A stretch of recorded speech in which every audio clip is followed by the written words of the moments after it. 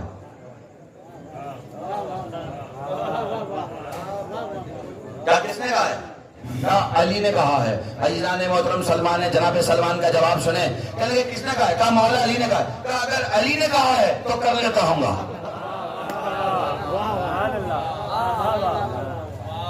اگر علی نے کہا ہے پھر کر لیتا ہوں. یہ ہے علی علی کہنے. معرفت ایسی ہو، معرفت ایسی ہو.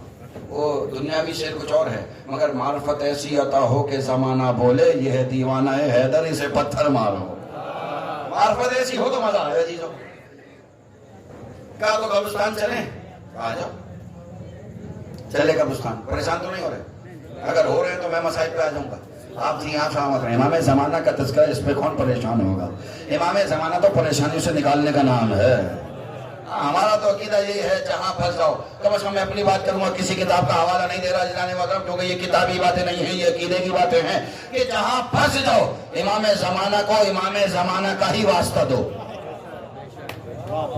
میں بات روک کے بات کر رہا ہوں.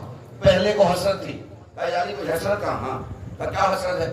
کہ جتنا میں جانتا تھا کسی نے پوچھا نہیں، جتنا میں دے سکتا تھا کسی نے مانگا نہیں. آخری کو بھی حسرت ہے، تم مجھ سے میرے نام لے کر مانگو، نہ دو تو کہنا. امام زمانہ کو امام زمانہ کا واسطہ دیا جائے، امام نہ دے تو بات رہ گئی. عزیز یہ آزمائی ہوئی باتیں کر رہا ہوں، کسی کتاب کی باتیں نہیں کر رہا، آزمائی ہوئی. قسم خدا کی میں تو ٹریفک میں پھنس جاؤں تو امام زمانہ کو آواز دیتا ہوں اور مجلس میں وقت پہ پہنچ جاتا ہوں. کئی بار تو 1.5 گھنٹہ پہلے پہنچ جاتا ہوں. درود پڑھیں محمد والے محمد کے ساتھ پر بس ایسے ساتھ چلتے رہیں گے، بات مکمل ہو جائے گی. کہا بھائی آپ کی مرضی کا قبرستان، پانی تک بھی تو پیغام پہنچ جائے نا. کہا بھائی آپ کی مرضی کا قبرستان، آپ کی مرضی کی قبر. جناب سلمان کو لے آئے، قبر پہ کھڑا کیا. کہنے لگے اس صاحب قبر کو زندہ کیجیے. جناب سلمان کہنے لگے میں تو زندہ کر لوں گا، تو ذرا پیچھے ہو جا، تو ذرا پیچھے ہو جا. آپ تمام دوستوں سے دعا لینا چاہ رہا ہوں. داد آپ بھرپور دے چکے، میرے حصے کی داد ہو گئی. کہنے لگا میں پیچھے کیوں جاؤں؟ کہا کیا پتا علی کا چاہنے والا ہو اٹھ کے تیرا گریبان پکڑ لے. آپ جی میرے بھائی جو آخر میں بیٹھے ہیں سلامت رہیں، آباد رہیں. کیا پتا تیرا گریبان پکڑ لے. یہ پیچھے کھڑا ہو گیا. جناب سلمان نے آواز دی، اور آواز کیا دی ہے؟ بسم اللہ الرحمن الرحیم. قم باذن اللہ، اٹھ اللہ کے حکم سے. علی کا غلام کہہ رہا ہے اٹھ اللہ کے حکم سے. بتایا کہ جو ہوتا ہے وہ اس کی طرف سے ہوتا ہے، یہ الگ بات ہے. مالک و مختار انہیں بنا دیا ہے. کہا اٹھ اللہ کے حکم سے. علی کا غلام کہہ رہا ہے. مردہ اٹھا اور اٹھ کر کہنے لگا میرا اونٹ کہاں ہے، میرا اونٹ کہاں ہے. کہتا ہوا بھاگا. یہ گھبرا کے جناب سلمان کے قریب آ گیا. کہنے لگا عجیب بات ہے، آپ نے اسے اٹھایا ہے، اس نے آپ سے کچھ نہیں پوچھا. یہ کہہ رہا میرا اونٹ کہاں ہے، میرا اونٹ کہاں ہے، میرا اونٹ کہاں ہے. جناب سلمان مسکرا کر کہنے لگے اس سے پہلے ایک حدیث سناؤ. میرے نبی نے فرمایا جو آخری وقت میں جسے بلاتے ہوئے گزر جائے گا، جب اٹھایا جاتا ہے تو اس کا نام لے کر اٹھے گا، اس کا نام لے کر اٹھے گا، اس کا نام لے کر اٹھے گا. آپ سلامت رہے، آپ آباد رہے. کہا اس کا نام لے کر اٹھے گا. یہ عبرانی تھا. جب اسے موت آئی ہے ریگستان میں، اس کا اونٹ گم ہو گیا تھا. یہ اونٹ ڈھونڈ رہا تھا، کہہ رہا تھا میرا اونٹ کہاں ہے، میرا اونٹ کہاں ہے. کہ اسے موت آ گئی، اسے دفنا دیا گیا. کیونکہ یہ آخری وقت میں کہہ رہا تھا میرا اونٹ کہاں ہے، تو اب یہ اٹھا ہے تو کہہ رہا ہے میرا اونٹ کہاں ہے، میرا اونٹ کہاں ہے، میرا اونٹ کہاں ہے. اب دنیا ہم پہ کفر کے فتوے نہ لگائے کہ علی علی کیوں کرتے ہو، علی علی کیوں کرتے ہو، علی علی کیوں کرتے ہو. ہم اس لیے علی علی کرتے ہیں کہ جب موت آئے تو علی علی، جب اٹھایا جائے تو علی علی.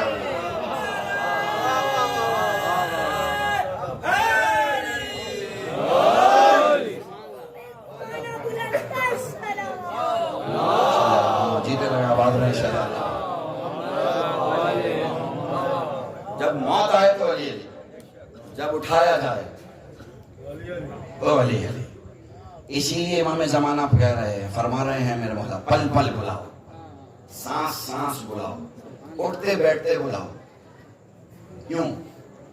جب تمہیں عادت ہو جائے گی نا اٹھتے بیٹھتے بلانے کی، موت آ گئی تو زمانے کے امام کا نام قبر سے جب اٹھایا جائے گا تو کہتے ہوئے اٹھے ہوئے یا صاحب و زمانہ ادرکنی. فرشتے کی مجال ہے امام زمانہ کو بلائیں اور وہ کچھ پوچھ لے. بھائی جب امام زمانہ آ جائیں تو فرشتے کی مجال ہے. موصل پہ موجود جبکہ آقا غلام سے پھر سوال کیسا؟ عزیزوں جب امام زمانہ خود موجود ہوں گے. امام زمانہ قبر میں پہنچانے کا نہیں، قبر سے نکالنے کا نام ہے.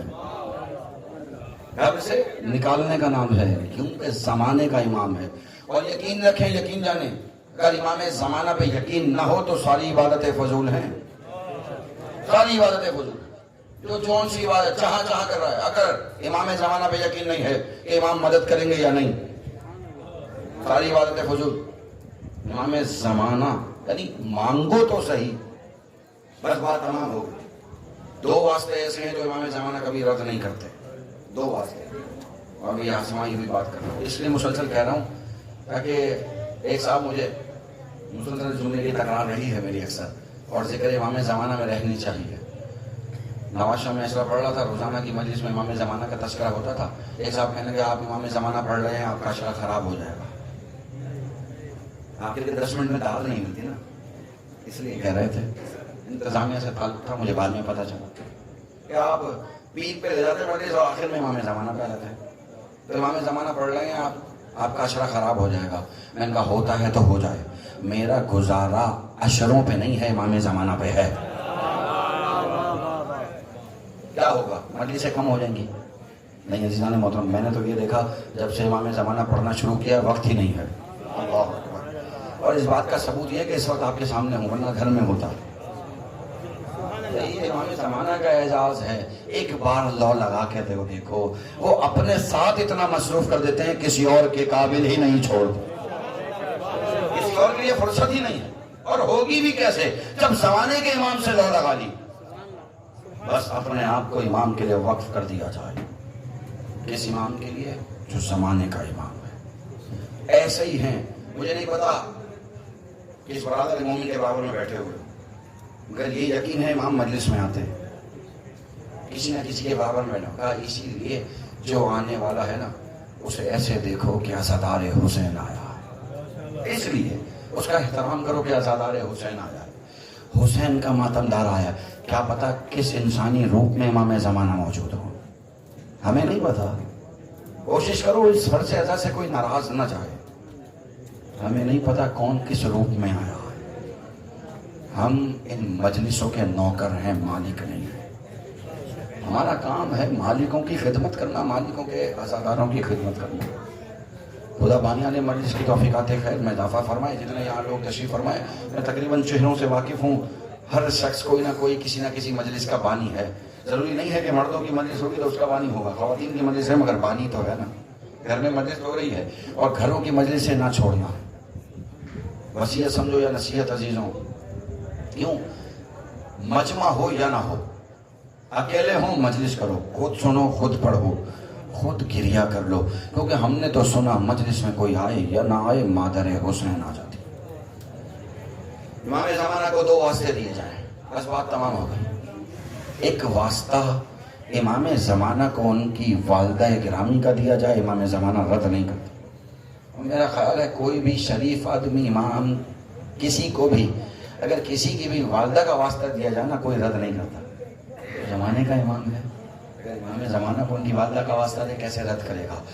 دوسرا واسطہ امام زمانہ کو اگر آقا زادی کی ٹوٹی ہوئی پسلیوں کا دیا جائے. خدا آپ کی سائے پر اپنی رحمت نازل کرے. امام زمانہ آپ سے راضی ہو. امام زمانہ کو اگر دادی کا واسطہ دیا جائے امام زمانہ رد نہیں کرتے. عزیزان محترم، اس امام کا تذکرہ اگر امام زمانہ کے فراق میں تڑپنا ہے نا تو دعائے نطبہ پڑھنا، اس کا ترجمہ پڑھنا. اور اگر یہ دیکھنا ہو کہ امام زمانہ کربلا والوں کی یاد میں کیسے تڑپ رہے ہیں تو زیارت ناہیہ پڑھ لینا. امام زمانہ میری مدد کرے، کاش میں پڑھ سکوں. عزیزو، اس امام کا تذکرہ کہ جو اپنوں کے درمیان ہوتے ہوئے بھی غریب تھا. مجھے نہیں پتا کون کون پہنچا ہوگا کون کون نہیں پہنچا. امام حسن کی غربت کا عالم یہی تھا عزیزوں کہ جتنے وفادار تھے نا وہ وفادار نہیں تھے. امام حسن کے وہ علام وہ مصیبتیں کہ اگر صحیح طور پہ وفادار ہوتے تو سامنے والے سے صلح نہ کرتے. امام حسن کی غربت تھی. جب ساری روایتوں کو چھوڑنا چاہوں تو کیا چھوڑوں؟ بس اتنا سن لیجئے عزیزوں کہ امام حسین نے کربلا میں بھی امام حسن کو یاد کیا. جب جناب قاسم کو دیکھتے تھے نا تو حسین، ابھی آپ نے میرے بھائی ذہن سے جملہ سنا نا کہ جناب قاسم کے اندر کون نظر آتا تھا؟ امام حسین کو امام حسن نظر آتے تھے. امام حسن صرف امام حسین کو نظر نہیں آتے تھے. جب جناب زینب جناب قاسم کو دیکھتی تھی بھائی حسن کی تصویر نظر آتی تھی. جب کوئی بی بی جناب قاسم کو دیکھتی تھی آقا حسن کی یاد آتی تھی. حضرت عباس حضرت قاسم کے آگے نہیں چلتے تھے کہ یہ بھتیجا حسن کی نشانی ہے، یہ قاسم نہیں چل رہا، حسن کا بس پر لوگ رہا ہے. ہاں عزیزو، میرے مولا حسین کو جتنے زخم آئے نا امام حسین نے ہر زخم پہ اپنوں کو آواز دی. جیسے جیسے زخم آتا تھا امام حسین آواز دیتے تھے. جیسے ہی امام حسین کو زخم آیا، جیسے ہی سر پہ ایک تیر لگا، امام حسین نے آواز دی نانا رسول خدا وہ جو آپ کو پتھر پڑے تھے حسین کو بھی آج تیر لگ گیا. عزیزو، حسین پہ ایک تلوار کا وار ہوا جو امام حسین کی پشت کی جانب سے سر پہ لگا. امام حسین نے نجف کا رخ کیا، آواز دی بابا علی آپ کی بھی نیابت کا حق ادا ہو گیا. عزیزو، ایک ظالم نے ایسا تیر مارا جو امام حسین کی پسلیوں کے پار ہو گیا. آواز دی بھیا حسین تمہاری نیابت کا بھی حق ادا ہو گیا. ایک ایسا تیر لگا کہ حسین سے برداشت نہ ہوا. حسین کا بے اختیار ہاتھ اپنی پسلیوں پہ آیا. آواز دی اماں آپ کی نیابت کا بھی حق. عزیزو، حسن کی نیابت کا بھی حق ادا ہو گیا. جب یہ قافلہ رہائی پا کے چلا تھا نا تو ساری بیویاں چلی تھی، ایک بیوی نہیں تھی. بس میں اپنی منزل کی طرف آ رہا ہوں، چند جملے اگر اس مصائب کے سن لیں تو میرے لیے بات کرنے میں آسانی ہو جائے گی. عزیزو، جب یہ قافلہ چلا نا تو جناب زینب نے مخاطب کیا، کہنے لگی بیٹا سجاد تمہاری ماں ام رباب نظر نہیں آ رہی. جناب سید سجاد نے مخاطب کیا، پھوپھی اماں میں جانتا ہوں کہ اماں کہاں ہوں گی. اب آئے اس زندان کی جانب، کیا دیکھا؟ جناب ام رباب ایک ننھی قبر سے ایسے لپٹی ہوئی ہے جیسے کسی بچے کو. اللہ خدا آپ کے آوازوں پر اپنی رحمت نازل کرے. ہاں عزیزو، جناب سید سجاد نے مخاطب کیا اماں گھر چلیں. ایک بار جناب ام رباب نے مخاطب کیا بیٹا سجاد بس اتنا بتا دو مدینے میں میرا کیا بچ گیا؟ 2 ساتھ لڑکی کربلا میں چھوڑ دیے، ایک تو شام میں چھوڑ دیے. عزیزو، یہ قافلہ چلا، چلتے چلتے کربلا کے مقام پر پہنچا. جب کربلا کے مقام پر پہنچا ساری بیویاں ایک ایک کر کے اپنے اپنے تمام بیٹوں کی قبر پہ، بھائی کی قبر پہ، بس جلدی جلدی بات تمام ہو رہی ہے عزیزو. ہر بیوی اپنے اپنے پیارے کی قبر پہ پہنچی. بس میں نے ساری روایتیں چھوڑ دی. جناب ام علی اکبر کی قبر پہ گئی، جناب ام فروا جناب قاسم کی قبر پہ گئی، جناب ام رباب علی اصغر کو ڈھونڈتے ڈھونڈتے اس مقام پہ آئیں جہاں امام حسین کے پاس جناب زینب موجود تھے. سید سجاد کو غش آ چکا تھا، گریہ شروع ہوا. واہ حسینہ کی صدا بلند ہوئے، واہ حسنہ کی صدا بلند ہوئے. عزیزو، بات کرتے کرتے جناب زینب نے سید سجاد کو مخاطب کیا، کہنے لگا بیٹا سجاد اتنا بتاؤ تمہارے چچا عباس کی قبر کہاں ہے؟ ابو بھی اماں وہ نہر کے کنارے ساتھ لے کے چلے، قبر کے سرحانے پہنچے، کہا بیٹا سجاد کس بچے کی قبر پہ لے آئے؟ کہا ابو بھی اماں یہ میرے چچا کی قبر ہے، کہا میرے بھائی کا قد بہت بڑا تھا، کہا ابو بھی اماں سید سجاد کو جتنا عباس ملا اتنا کا بڑا اجرکم اللہ۔ بس بات تمام ہو گئی، تھوڑی دیر بعد تابوت آپ کے درمیان ہوگا۔ کس کا تابوت ہے؟ یہ اس کا تابوت ہے کہ جس کا جنازہ واپس پلٹ کر گھر آیا۔ آپ نے نہیں سنا ہوگا میرے اور آپ کے یہاں سے جنازے اٹھتے ہیں نا، گھر سے چلے جاتے واپس نہیں آتے، مگر زینب کی غربت یہ ہے کہ بھائی کا جنازہ رخصت ہوا تھا واپس پلٹ کر آیا۔ امام حسن کو جب زہر مل گیا، میرے مولا زہر جیسے ہی ملا اپنے گھر تشریف لائے۔ بس میں اشارہ کروں گا تابوت آپ کے درمیان ہوگا، چند جملے مصائب کے میں آپ کے گوش گزار کرنا چاہتا ہوں، بات تمام ہو گئی۔ میرے مولا کو جیسے ہی زہر ملا امام حسن اپنے گھر تشریف لائے، بستر پہ لیٹے، جگر کے ٹکڑے باہر آنا شروع ہوئے۔ جناب ام فروہ نے محسوس کیا، کہنے لگی کوئی پیغام کا؟ ہاں ام فروہ زینب کو پیغام بھجوا دو، بھائی کی رات آخری ہے۔ کیسے پیغام بھجوا دوں، میں خود جاؤں؟ کہا نہیں قاسم کو بلاؤ۔ قاسم کو بلایا، کہا اے امام قاسم چھوٹا ہے کیسے بتائے گا؟ کہ میں اس کی ایسی حالت بنا کر بھیجوں گا کہ میری زینب کو کچھ کہنے کی ضرورت نہیں پڑے گی، اس کی حالت دیکھ کے سمجھ جائے گی قاسم یتیم ہونے والا ہے۔ قریب بلایا، گریبان کے بٹن چاک کیے، آستینیں الٹی، خاک اٹھا کے قاسم کے سر میں ڈالی، قاسم زینب کی دہلیز پہ جانا کچھ کہنا نہیں۔ جناب قاسم بڑے جناب زینب کی دہلیز پہ آئے، دک الباب نہیں کیا، چھوٹا بچہ ہے نا۔ عزیزو عالم غربت یہ ہے کہ قاسم کو نیند آ گئی۔ اب جو زینب تہجد کے لیے اٹھی، دروازہ کھولا، بھائی کی نشانی قدموں پہ آئی، زینب نے دیکھا، آواز دی، اماں پہ ساتھ دیا، مدینہ ویران ہو جا، میری چادر لے۔ جناب زینب امام حسن کی حویلی کی طرف بڑھی، اندر داخل ہوئی۔ اندر داخل ہونے سے پہلے جناب حسن نے جناب ام فروہ کو مخاطب کیا، یہ تشت چھپا دو جس میں ہمارے جگر کے ٹکڑے ہیں، میری بہن زینب برداشت نہیں کر سکے گی۔ میں ہاتھ جوڑ کے عرض کروں گا مولا اپنی بہن کا اتنا خیال، ذرا کربلا میں آئیے گا۔ 70 قدم کے فاصلے سے جناب زینب دیکھ رہی تھی، حسین کی گردن پہ چھری چل رہی تھی۔ بس جی تو بات تمام ہو گئی۔ بس آخری جملہ، جناب زینب آئی، سارے خاندان بنی ہاشم کو خبر ہو گئی، سب پہنچ گئے۔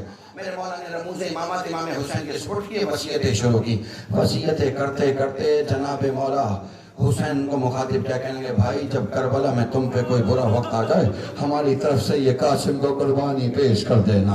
ہاں عزیزو بس اتنا کہا، حسین نے اپنا ماما اتارا، حسن کے سرخانے رکھا، ایک صدا بلند کی، انا للہ و انا الیہ راجعون۔ بس عزیزو جنازہ تیار ہوا، جنازے کو ارادہ کیا کہ نانا کے پہلو میں دفن کریں گے، لے کے چلے۔ مسلمانوں نے اجر رسالت ادا کیا، کسی نے کہا ہم رسول کے پہلو میں دفن نہیں ہونے دیں گے، ارے رومال سے اشارہ ہوا، تیر اندازوں نے تیر برسائے، حسن کے جنازے پہ تیر لگے۔ ایک عباس ہے جو دوڑا گھر کی جانب، میری تلوار دے دو میرے بھائی کے جنازے